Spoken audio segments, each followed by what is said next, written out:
un parallèle étonnant qui a été fait par le maire Europe Écologie Les Verts de Colombes. Peut-on comparer la police d'aujourd'hui à celle de Vichy?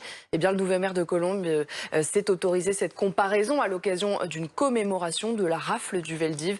Gérald Darmanin envisage de porter plainte. Oui, des propos qui ont suscité aussi, vous l'imaginez, la colère des policiers. Bien sûr, nous serons tout à l'heure avec des policiers. Mais d'abord, on va replacer ces mots dans leur contexte pour mieux comprendre. On va écouter Patrick Chemovic, qui est le maire de Colombes, qui dans son discours, en fait, a voulu dénoncer la politique migratoire française et la réponse policière qui est apportée.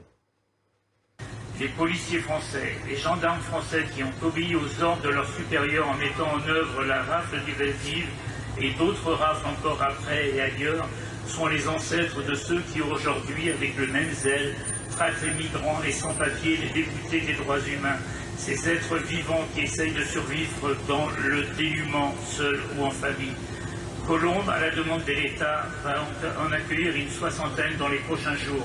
La municipalité leur apportera toute l'aide possible en lien avec les associations de la ville. Thierry Clerc, vous êtes en direct avec nous. Vous êtes secrétaire national du pôle province de l'UNSA Police.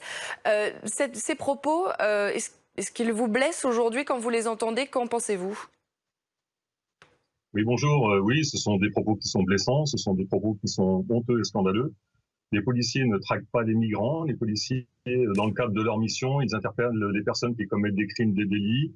Ils interpellent également les étrangers en situation irrégulière dans le respect des droits de chacun, dans le respect des droits universels. Comparer la police nationale, comparer les forces de gendarmerie à la police de Vichy, c'est totalement indécent, honteux. C'est totalement inentendable de la part d'un élu de la République. Vous attendez des excuses de cet élu, du maire de Colombes? Bah, écoutez, pour le moins, je pense, les policiers travaillent dans des conditions difficiles. On peut quand même s'interroger quelle considération cet élu peut avoir pour les policiers qui travaillent, les policiers de la police nationale qui travaillent sur la commune de Colombes, qui encore la semaine dernière d'ailleurs sont intervenus, ont évité dans un des quartiers de Colombes le lynchage d'un individu, cette personne qui était en train de se faire lyncher. Sans l'intervention de nos collègues, je veux dire, on aurait eu de très graves conséquences. Donc voilà, quelle considération cet élu peut avoir pour nos collègues, pour la police nationale. Je pense que pour le moins, effectivement, des excuses sont effectivement attendues. Juste une relance. Et alors simplement, il y a une fracture qui s'est créée entre la police et entre la population. Qu'est-ce qu'il faut faire à présent selon vous? Est-ce qu'il faut de la pédagogie? Est-ce que ça passe par l'éducation?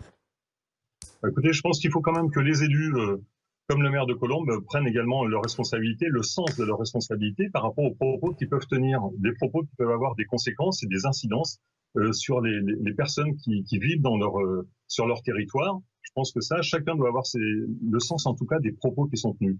Le maire d'une commune, c'est quelqu'un qui a des responsabilités importantes, c'est quelqu'un qui est entendu, qui est écouté, et ce sont des personnes en tout cas qui doivent veiller. Et aussi, ça contribue également au rapprochement police-population, c'est-à-dire de jeter l'amalgame, de tenir de tels propos entre la police de Vichy et la police d'aujourd'hui. C'est totalement indécent. Je veux dire, il y a eu des policiers résistants. La préfecture de police était citée à l'ordre et décorée de la Légion d'honneur. Enfin bon, voilà, on va pas refaire l'histoire aujourd'hui, mais véritablement, je pense que chacun doit prendre ses responsabilités, avoir un discours serein et sortir de schémas totalement disproportionnés. Merci. Merci Thierry Clerc d'avoir été avec nous. Je rappelle que vous êtes syndicaliste policier pour l'UNSA Police. Restez avec nous.